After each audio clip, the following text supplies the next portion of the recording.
இயேசு கிறிஸ்துவின் இனிய நாமத்தினாலே கிராம மிஷனரி இயக்க குடும்பத்தின் சார்பாக உங்கள் ஒவ்வொருவருக்கும் என்னுடைய அன்பின் வாழ்த்துக்கள். இன்றைக்கும் உங்களோடு கூட பேசும்படி ஆண்டவருடைய சமூகத்தில் ஜெபித்த போது எனக்கு ஒரு மனசில் ஒரு ஆழத்தில் ஒரு வார்த்தையை கொடுத்தாருங்களேன்.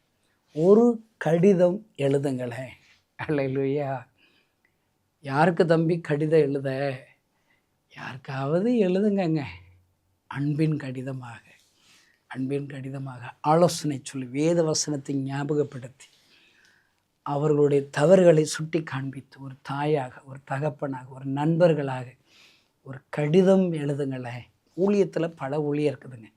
என்ன போலவங்க கிராமத்தில் தெருப்பிரசங்கம் பண்ணுவோம், பிசாசு விரட்டுவோம், எல்லாம் நிறைய ஊழியங்கள் நாங்கள் செய்கிறோம். பெரிய நாடுகளில் போய் ஆண்டோடைய வார்த்தையை சொல்கிறேன். பெரிய ஆயிரக்கணக்கான ஜனங்கள் மத்தியில் சவால் விட்டு ஆண்டோடைய வார்த்தையை சொல்கிறேன். மீடியா ஊழியம் இருக்குது, நிறைய விதமான ஊழியங்கள் இருக்குதுங்க. நான் சொல்கிறேன், கடிதம் எழுதுவதும் ஊழியம்தான். அல்லேலூயா. எனக்கு தெரிஞ்ச ஒரு சகோதரின்னா, அவங்க வீட்டில் அந்த காலத்தில் அந்த டெலிஃபோன் டைரக்டரி எடுத்து வச்சுக்கிடுவாங்க. அதில் முழு அட்ரஸ் இருக்கும். ஒவ்வொரு நாளும் கடிதம் எழுதி கைப்பட்ட எழுதி அதில் உள்ள அட்ரஸ்க்கு போஸ்ட் பண்ணிடுவாங்க. அல்லேலூயா. இயேசுவோடைய அன்பை குறித்து, இயேசுனா யாருங்கிறத சொல்லி அவங்க கைப்பட எழுதி போஸ்ட் பண்ணிடுவாங்க. இது ஒரு ஊழியம். இதன் மூலியமாக ரட்சிக்கப்பட்டவர்கள் அநேகர் எனக்கு தெரியும். நான் சொல்கிறேங்க, அவன் செய்வதெல்லாம் வாய்க்கும்னா நீங்கள் உங்களை ஆசீர்வதிக்கிறதுக்கு மட்டும், உங்கள் தொழிலுக்கு மட்டும் அதை எடுத்துக்கிறாதீங்க. ஆண்டவருக்காக தேவனுடைய பிள்ளைகள், ஊழியக்காரர்கள், கிறிஸ்தவர்கள் என்ன செய்தால் அவன் செய்வது எல்லாம் வாய்க்கும். எனக்கு தெரிஞ்ச ஒரு அம்மா ரகசிய கிறிஸ்தவர்கள், அவங்க மார்க்கெட்டுக்கு டெய்லி காய்கறி வாங்க போகும்போது யாருக்குமே தெரியாமல் அவங்க காய்கறி கூடைக்குள்ளே ஒரு ட்ராக்ஸை போட்டு வந்துடுவாங்க. அல்லேலூயா. பாருங்கள், ஒரு சாட்சி அதே ஊரில் கேட்கும்போது ஒரு அம்மா சொன்னாங்களாம், காய்கறி கடை வாங்க போனேன், ரொம்ப துக்கத்தோடு, ரொம்ப கேள்வியோடு துக்கத்தோடு போயிருந்தேன். என் வீட்டுக்கு வந்து என் காய்கறிகள்லாம் கொட்டி பார்க்கும்போது அதில் ஒரு பேப்பர் இருந்துச்சு. என்னன்னு சொல்லி படித்து பார்த்தா அதில் இயேசுடைய அன்பு இருந்துச்சு, ஒரு கைப்பிரதி இருந்துச்சு. அதை நான் படித்தேன். இவ்வளவு நல்ல ஆண்டவராக இயேசு, என் வாழ்க்கை அர்ப்பணித்தேன். அன்றைக்கே முழங்கால் படியிட்டு நான் ஜெபித்தேன். என் ஜெபத்தை கேட்டு ஆண்டவர் என்னுடைய வீட்டிற்கு தேவையான எல்லா அற்புதங்களும் செய்தார். நானும் இயேசுவை அந்த கைப்பிரதி மூலமாக ஏற்றுக்கொண்டேன் சொன்னார். என்ன அற்புதங்க! அன்பு கிறிஸ்தவ நண்பர்களே, அவன் செய்வது எல்லாம் வாய்க்கும். நான் ஒரு ஊழியக்காரரை நான் சந்தித்தேன். அவர் சொன்ன சாட்சி என்னை அசைத்தது. என்ன தெரியுமா? பஸ்ஸில் ஏறி ஒரு சீட்டில் உட்காந்துருக்காருங்க. அல்லேலூயா. அவர் உட்கார்ந்த சீட்டில் ஒரு கைப்பிரதி இருந்திருக்கு. யாரோ ஒரு புண்ணியவான் கைப்பிரதியை அங்கே விட்டுட்டு போயிட்டாங்க. தெரிஞ்சு விட்டு போனாங்களா, தெரியாமல் விட்டு போனாங்களா தெரில. அவர் பஸ்ஸில் ட்ராவல் பண்ண ஆரம்பிக்கும் போது அந்த கைப்பிரதியை படிக்க ஆரம்பிச்சிருக்கார். இறங்கும்போது இயேசு ஏற்றுக்கொண்டு கிறிஸ்தவராக இறங்கிட்டார். அல்லேலூயா. என்ன அன்புங்க, என்ன அற்புதங்க! இப்படிப்பட்ட அற்புதங்களெல்லாம் நீங்கள் கேள்விப்படுறதே இல்லை. சும்மா தலைவலி சரியாச்சு, காய்ச்சல் சரியாச்சு, இப்படி தான் ஊழியக்காரங்க எல்லாம் சாட்சி சொல்கிறாங்க. நான் சொல்கிறேன், ரட்சிப்புங்கிறது தாங்க சாட்சி. அல்லேலூயா. இத்தனை பேர்கள் இயேசுவை ஏற்றுக்கொண்டார்கள், புறஜாதிகள் இயேசுவை ஏற்றுக்கொண்டார்கள் என்பதுதான் சாட்சி ஐயா. நிறைய சபைகளில் எங்கள் சர்ச்சில் 1000 பேர் வர்றாங்க, 2000 பேர் வர்றாங்க, 3000 பேர், 5000 பேர் வர்றாங்கன்னு சொல்லுவாங்க. நல்லது, அது நல்லது. அப்படிப்பட்ட சபைகள் எழுமணும். 5000 பேர் கொண்ட சபைகள் கூட பத்தாது. ஒவ்வொரு சபைக்கும் 1,00,000 பேர் வர சபைகள் நிறைய தமிழ்நாட்டில் எழுமணும். இப்போ கிரிக்கெட்டில் IPL பார்க்குறாங்க எல்லாரும். ஐயோ, ஆயிரக்கணக்கான பேர் ஒரு ஸ்டேடியத்தில் நின்று அங்கே ஒரு கொஞ்சம் பேர் விளையாடுறத வேடிக்கை பார்க்குறாங்க பாருங்க. அல்லேலூயா. நான் சொல்கிறேன், அப்படிப்பட்ட சபைகள் மாற வேண்டும். ஒரே இடத்துல 1,00,000 பேர்கள் கூட வேண்டும். நான் ஜெபிக்கிறேன், நல்லது. ஆனால் அங்கே வருகிற சபையில் உள்ள சபையார்களுடைய எண்ணிக்கை, புறஜாதிகளிலிருந்து ரட்சிக்கப்பட்டவர்கள் அந்த சபைக்கு சேர்க்கப்பட்டார்களா, அது ரொம்ப முக்கியங்க, ரொம்ப முக்கியங்க. இன்னொரு சர்ச்சுக்கு போகிறவங்கள கூட்டி வச்சுட்டு ஏன் சர்ச்சு பேசுன்னா சொல்லப்படாது. அல்லேலூயா. ஒரு வேலை நிமித்தமாக ஒரு இடத்துக்கு போய் தங்குறாங்க, உங்கள் பக்கத்தில் சர்ச் இருக்குது, அங்கே போகிறது தவறு கிடையாது. அல்லேலூயா. இன்னொரு சர்ச்சுக்கு போகிறவங்கள அங்கே போகாதீங்க, அது சரியில்லை, இங்கே வாங்கன்னு சொல்லி கூட்டத்தை சேர்க்குறோமே, அட்ராக்ஷன் பண்ணுறோமே. எங்கள் சர்ச்சில் கடிந்து கொள்ளுதல் இல்லை, எங்கள் கூட்டத்தில் பூரா விசுவாச பிரசங்கம்தான். ஆண்டவர் உங்களை தூக்குவார், உங்களை ஆசீர்வதிப்பார். உங்களுக்கு கவலை கிடையாது, கண்ணீர் கிடையாது. நான் சொல்கிறது பேலன்ஸ்டு இருக்கணும். இன்றைக்கி போகிற பெரிய சர்ச்சு கூடுகிற இடத்துல எல்லாம் அங்கே பாவத்தை குறித்து பேச மாட்டாங்க, கிறிஸ்தவ சாட்சியுள்ள வாழ்க்கையை குறித்து பேச மாட்டாங்க. அப்படியே குளிப்பாட்டிகிட்டே இருப்பாங்க. உன்னை ஆண்டவர் ஆசீர்வதிப்பார், கார் தருவார், அது தருவார். இங்கே மட்டும் தான் கூட்டுரு, நல்லா இல்லைங்க. அவர்களுடைய நோக்கமே கிராமத்தில் போய் புறஜாதிகளுக்கு இயேசுடைய அன்பை சொல்லி கொண்டு வர்றதல்ல. அவங்க சர்ச்சை அட்ராக்ஷன் பண்ணி பண்ணி மற்றவங்களை இழுப்பாங்க. அந்த சபைகள் தான் இன்றைக்கி தமிழ்நாட்டில் நிறைய எழும்புகிறது. நம்ம வேதனையாக இருக்குதுங்க, வேதனையாக இருக்குது. அருமையான தேவனுடைய பிள்ளைகளே, நீங்களும் நானும் ஜெபிக்க வேண்டும். என்ன ஜெபிக்கணும்? கிராமங்களில் எழுப்புதல் வரணும், புறஜாதிகள் மத்தியில் எழுப்புதல் வரணும். அதற்காக இன்னும் எங்களுடைய ஊழியத்திற்காக நீங்கள் நல்ல ஜெபம் பண்ணுங்க. மிஸ்டரிகள் எழும்பும்படி ஜெபம் பண்ணுங்க.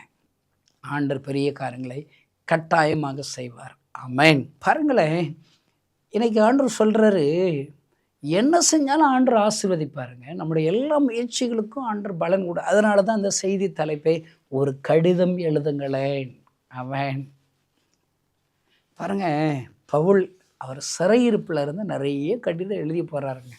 நான் பவுலை பார்த்து கேட்குறதா கேட்டிருப்பேன், என்ன பவுலே, நீங்கள் தான் விடுதலை ஆகாமல் சிறைச்சாலையில் அடைக்கப்பட்டு உபத்திரவத்தில் இருக்கீங்களே, அங்கே நீங்கள் சும்மா படுத்து உறங்கினா என்ன? இல்லை, ஆண்டவருடைய அன்பு அவரை நெருக்கி ஏவுகிறது. சிறையிருப்பிலும் அவர் அநேகருக்கு கடிதம் எழுதுகிறார். அந்த கடிதங்களை வாசிக்கும் போதெல்லாம் ரொம்ப கஷ்டமாக இருக்குது. எனக்கும் இது போல் யாராவது கடிதம் எழுதுனா நல்லா இருக்கும்னு சொல்லி ரொம்ப ஏக்கமாக இருக்குங்க. அவர் எழுதுகிற அந்த கடிதங்கள் தான் எத்தனை ஊழியக்காரர்களை உருவாக்குறது. பாருங்களேன், உங்களுக்கு கொலோசியர் புஸ்தகத்துடைய கடைசி அதிகார கடைசி வசனத்தை உங்களுக்கு வாசிக்கிறேன் பாருங்க. 18ஆம் வசனம், கொலோசியர் 4 அதிகாரம். பவுலாகிய நான் என் கையினால் எழுதி உங்களை வாழ்த்துகிறேன். நான் கட்டப்பட்டிருக்கிறதை நினைத்து கொள்ளுங்கள், கிருபை உங்களோடு இருப்பதாக. என்ன சொல்ல வருகிறார்? என் கையினால் எழுதியிருக்கிறேன்ப்பா, ஆனால் நான் இப்போ கட்டப்பட்டு இருக்கிறேன், நினச்சி கொள்ளுங்க, கர்த்தருடைய கிருபை உங்களோடு இருப்பதாக. நான் சொல்கிறேன், கட்டப்பட்டு இருக்கிற நிலைமையிலே அவன் தேவனுடைய அன்பினால் நிரப்பப்பட்டு அந்த கொலோசியர் அந்த சபையாரை குறித்து வைராக்கியம் கொள்கிறான். அவர்கள் ஆண்டவருக்கு எழும்ப வேண்டும் என்று சொல்லி 4 அதிகாரங்களை எழுதியிருக்கிறார். என்ன அன்புங்க. இப்போ உங்கள்கிட்ட ஒரு பேனா பேப்பர் கொடுத்து உங்களுக்கு அன்பிற்குரிய ஒருவருக்காக நீங்கள் எழுதுங்கன்னு சொன்னால் உங்கள்கிட்ட வார்த்தை இருக்குதாங்க. முதல்ல அவங்களுக்கு சொல்ல வேண்டாம் அறிவுரைகள் உங்களிடத்தில் இருக்கிறதா? நீங்கள் உருப்படியாக இருந்தால் தாங்க மற்றவங்களுக்கு கடிதமே எழுத முடியும், ஆலோசனை சொல்ல முடியும். அருமை நண்பர்களே, என்ன ஒரு அர்ப்பணிப்பையா, என் கைப்பட நான் கடிதம் எழுதுகிறேன். ஹல்லேலூயா. நான் அந்த சூனமியாள் அம்மா அந்த சம்பவத்தை வாசிக்கும்போது, இவ்வளவு வக்கடையாக என்ன நீ விசாரித்து நல்லா கவனிக்கிறியே, ஒரு அறை வீடு கட்டியிருக்கிறியே, அவங்க சொல்லும்போது ஏதோ ராஜாவுக்கு ஏதோ நான் கடிதம் எழுதி தரவான்னு கேட்பான். அந்த கடிதம் எழுதுகிறது வேல்யூங்க. நெகேமியா புஸ்தகத்தை வாசித்து பார்த்தீங்கன்னா, அங்கே உள்ள ராஜாட்ட உனக்கு என்ன உதவி வேணும்னு சொல்லும்போது, சும்மா இந்த நாட்டிலேருந்து அந்த நாட்டுக்கு நான் பிரயாணத்தில் தடையில்லாத மாதிரி ஒரு கடிதம் தாங்க. கடிதம் வேல்யூபுல்லுங்க. ஹல்லேலூயா. நம்ம ஒரு ஸ்கூலில் சேரணும், இல்லை வேலையில் சேரணும். நிறைய பேர் நல்ல ஒரு வேளை அதிகாரத்தில் இருக்கிறவங்களுடைய சிபாரிசு கடிதம் இருந்துச்சுன்னா நல்லா இருக்குன்னு சொல்லி என்னை சிபாரிசு பண்ணி ஒரு கடிதம் தாங்கலை, நீங்கள் சொன்னால் அவங்க கேட்டுக்கிடுவாங்கன்னு சொல்லி போய் கடிதம் வாங்குகிறோம். கடிதம் என்பது வாசல்களை திறக்கும், இருதயங்களை திறக்கும் ஐயா. அந்த காலத்தில் அந்த இன்ல லெட்டரில் வரும்போதெல்லாம் அதில் அழகாக வார்த்தைகள் இருக்குது. அன்பும் பண்பும் பாசமும் நிறைந்த அப்படி எழுதுவோம்ல. என்ன எத்தனை அன்பு ஐயா. அதெல்லாம் இப்போ போச்சுங்க, அதெல்லாம் போச்சு. எங்கள் அப்பா மிலிட்ரியில் இருந்தாருங்க. ஒரு வருஷத்துக்கு ஒரு முறை இல்லை 2 முறை தான் என் வீட்டுக்கு வருவாருங்க. ஆனால் அந்த கடிதம் வந்துச்சுன்னா ஒரு உற்சாகம். ஐயோ, என் அன்பிற்குரிய அவங்க எனக்கு கடிதம் எழுதியிருக்கிறாங்க, அவங்ககிட்ட இருந்து லெட்ரு வந்துருச்சு, என்ன சந்தோஷம் ஐயா. அல்லேலூயா. அந்த அன்பு நம்ம நெருக்கிறது, நம் கண்களினால் பார்க்க முடியவில்லை. யாரோ ஒருவர் என்னை நேசித்து எழுதுகிற அந்த கடிதம் எனக்கு, நான் ஊழியத்துக்கு வந்ததுக்கு முன்னாடி எனக்கு யாராவது கடிதம் எழுதியிருக்காங்களா அப்படின்னு சொல்லி யோசித்து பார்த்தா, என்னுடைய நண்பன் ஒருவன் என் கூடயே படித்தாங்க, ஆராப்பிலேருந்து படித்தாங்க, ஒரு முகமதிய நண்பருங்க. அவன் என்னை விசாரித்து எழுதினான். என்ன சந்தோஷங்க, கணேசா நீ நல்லா இருக்கியா, நீ நல்லா படிக்கிறியா? நான் படிக்க முடியல, எனக்கு படிக்கிறதுக்கு வசதி இல்லை. எங்கள் அப்பா என் குடும்பத்தை விட்டுட்டு போய் இன்னொரு கல்யாணம் முடித்து போயிட்டாரு. எங்கள் வீட்டில் எல்லோரும் சகோதரிகளாக இருக்கிறாங்க. நான் தான் குடும்பத்தை கவனிக்கணும்னு சொல்லி வேலைக்கு போயிட்டேன்டா, நீ நல்லா படியடா. அந்த என் நண்பனுடைய அந்த கடிதம் இன்னும் என்னை உற்சாகப்படுத்துகிறது. என்னை நேசித்து எழுதின ஒரு அன்பின் கடிதம் என்னை உற்சாகப்படுத்துகிறது. அடுத்து என்னுடைய கல்யாணம் ஒழுங்குபடுத்துதலிருந்து என்னுடைய மனைவி எனக்காக ஒரு நாள் ஒரு கடிதம் எழுதினாள். அந்த கடிதம் என்னை நேசித்து ஒரு சகோதரி, அக்கா அப்படின்னு சொல்லுவேன். ஒவ்வொரு நாளும் இரவெல்லாம் அவர் எனக்கென்று வாரத்தில் ஒரு முறை கடிதம் எழுதி வருவாள். நான் உடைந்து போயிருப்பேன், சாப்பாடு கிடைக்காது, சரியாக போடுறதுக்கு. நான் ஊழியத்துக்கு வரும்போது நல்ல பேண்ட்டு ஒரு பேண்ட்டு தாங்க இருந்துச்சு, இன்னொரு பேண்ட்டு கொஞ்சம் அவசியமாக இருக்கும், அங்கங்கே கொஞ்சம் கிழிஞ்சிருக்கும். எல்லாவற்றிலும் அப்படி இருக்கும்போது என்னை விசாரித்து அந்த சகோதரி எனக்கு கடிதம் எழுதுவார்கள். அதை எப்படா அந்த கடிதம் வரும்னு சொல்லி காத்திருப்பேன். என் மீது அன்பு செலுத்தி எழுதின சில கடிதங்கள் என்னை ஊழியக்காரனாக நிறுத்தி இருக்கிறது ஐயா. ஆண்டவரிடத்தில் என்னை கிட்டி சேர வைத்தது ஐயா, சேர வைத்தது. இந்த பைபிள் எல்லாம் அந்த நிருப வாக்கியங்களை பார்க்கும் போதெல்லாம் நான் அழுகிறேன்.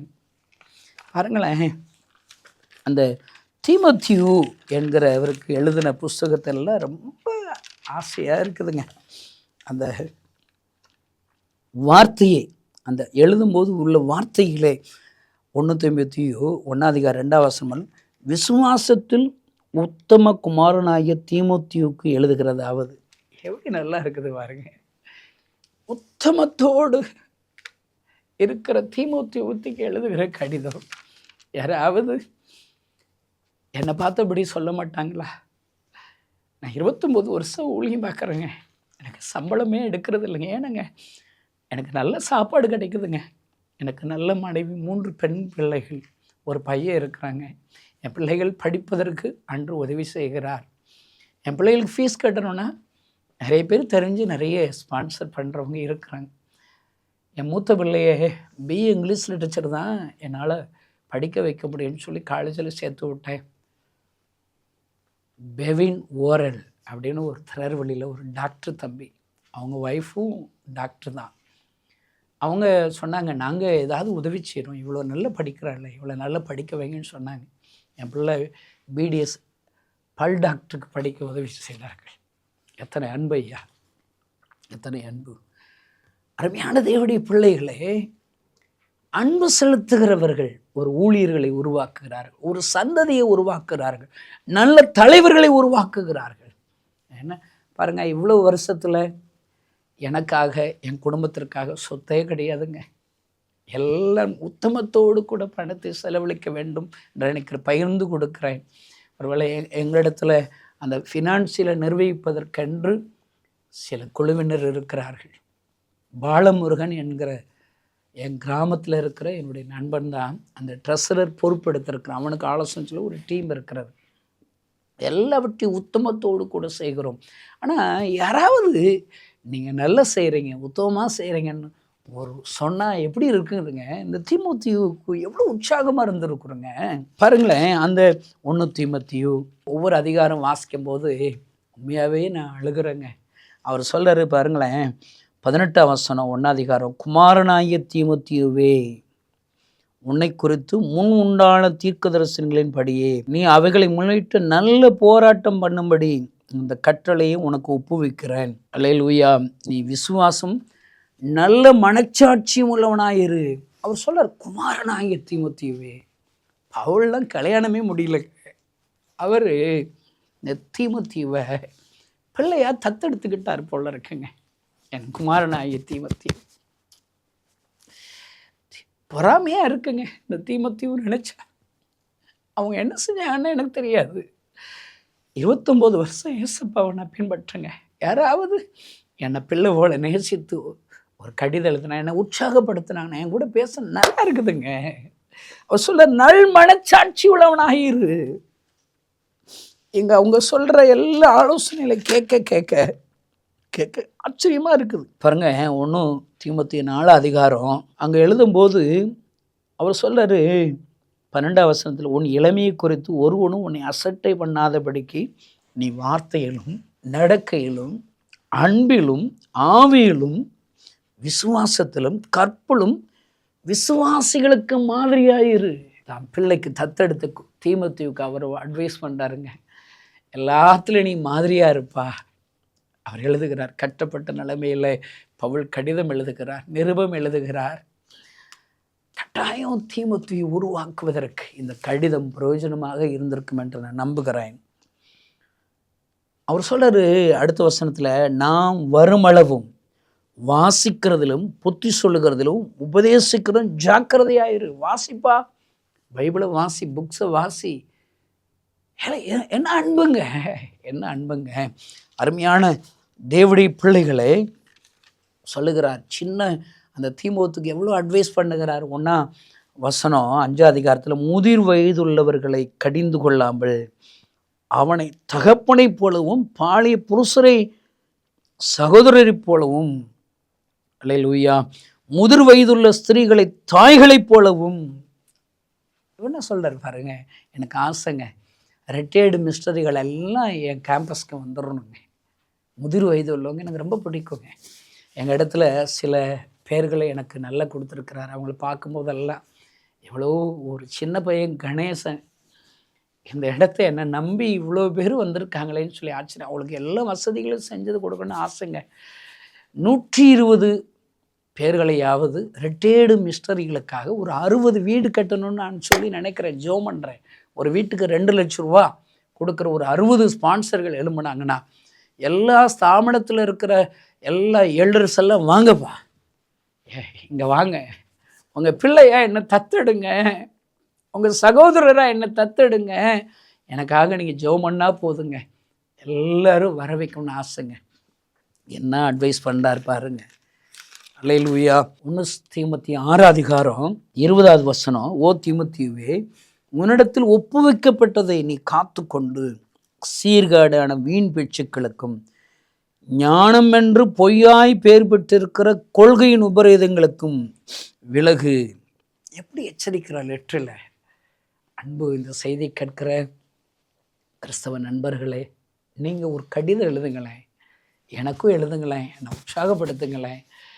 என்கிட்ட உண்மையாகவே சில குறைகள் இருந்துச்சு, கண்டித்து எனக்கு சொல்லுங்களேன். ஒரு தகப்பனை போல் எனக்கு சொல்லுங்களேன். சோர்ந்து போயிருக்கிறோங்க. சோர்ந்து போயிருக்க ஒரு அன்பின் கடிதம் என்னை உற்சாகப்படுத்துகிறோம். யாராவது ஒருத்தர் ஃபோன் போட்டு, டேவிட் கணேசா நீ நல்லா இருக்கியா, ஐயோ எங்கிருந்தோ என்னை விசாரிக்கிற நண்பர்கள் வருகிறார்களே, அந்த அன்பு என்னை தூக்கி நிறுத்தும் ஐயா, தூக்கி நிறுத்தும். அருமையான தேவனுடைய பிள்ளைகளை, இப்போ மோகன் லாசரஸ் அண்ணன் என்னை ஒரு பிள்ளை போல பார்ப்பாங்க. அவங்க கூட நேரம் செலவழிக்கிறதுக்குன்னா எனக்கு நேரம் இருக்காது. அவங்க ஒரு ஊழியத்தில் பிஸியாக இருப்பாங்க, நாங்கள் ஊழியத்தில் இருப்போம். எப்பொழுதாவது பார்க்கும்போது ஒரு உற்சாகம், என்னடா நல்லா இருக்கியா, அந்த ஒரு வார்த்தை என்னை ஊழியக்காரனாக இன்னும் நிறுத்துகிறது ஐயா. அன்பின் கடிதம் எழுதுங்களேன். ஒருவேளை எனக்கு தான் எழுதுன்னு இல்லை, யாருக்காவது ஒரு வாலிபர்களுக்கு, அவங்க உறவுக்காரர்கள், உங்களுடைய நண்பர்கள் விசாரித்து எழுதுங்க. அவங்களுடைய நலம் விசாரித்து எழுதுங்க. அந்த லெட்டரில் உனக்காக நான் ஜெபம் பண்ணுறேன்னு எழுதுங்க. நீ ஒன்றும் கவலைப்படாத, நான் உனக்காக இயேசு தெளிச்சு, அந்த இயேசு உன்னோடு கூட இருப்பார் என்ற கடிதம் எழுதுங்கள் ஐயா. யாருக்கு நாள் எழுதுங்க. பாருங்கள், 1 தீமோத்தேயு மாத்திரமல்ல, 2 தீமோத்தேயுல அவர் எழுதுகிறார். சரி அன்பையா. இன்னும் பாருங்க, தீத்துக்கு எழுதின முதல் வசனத்தை உங்களுக்காக வாசிக்கிறேன்.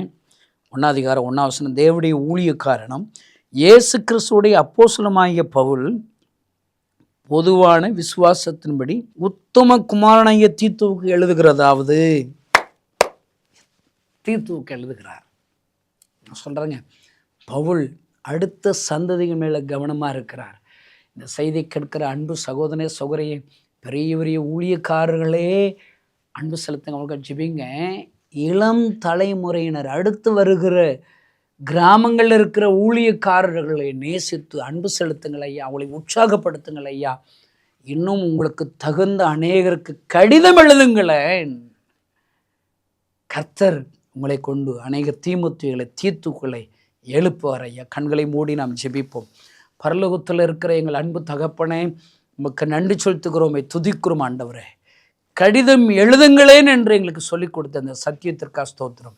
இந்த செய்தியை கேட்கிற ஒவ்வொருவரும் பவுலை போல எழுதுகட்டும், தீமத்துக்களை அது உருவாகட்டும், தீத்துக்களை உருவாகட்டும், அநேக கொலேசியர் திருச்சபைகளை தட்டி எழுப்பட்டும் ஆண்டவரே. உங்களுடைய எல்லா கிறிஸ்துவ நண்பர்களுக்கும் அப்படிப்பட்ட கல்வாரி அன்பை ஊற்றுவீரான சொல்லிக்கிறோம். இயேசுவின் நாமத்தினால் பிதாவே, ஆமென்.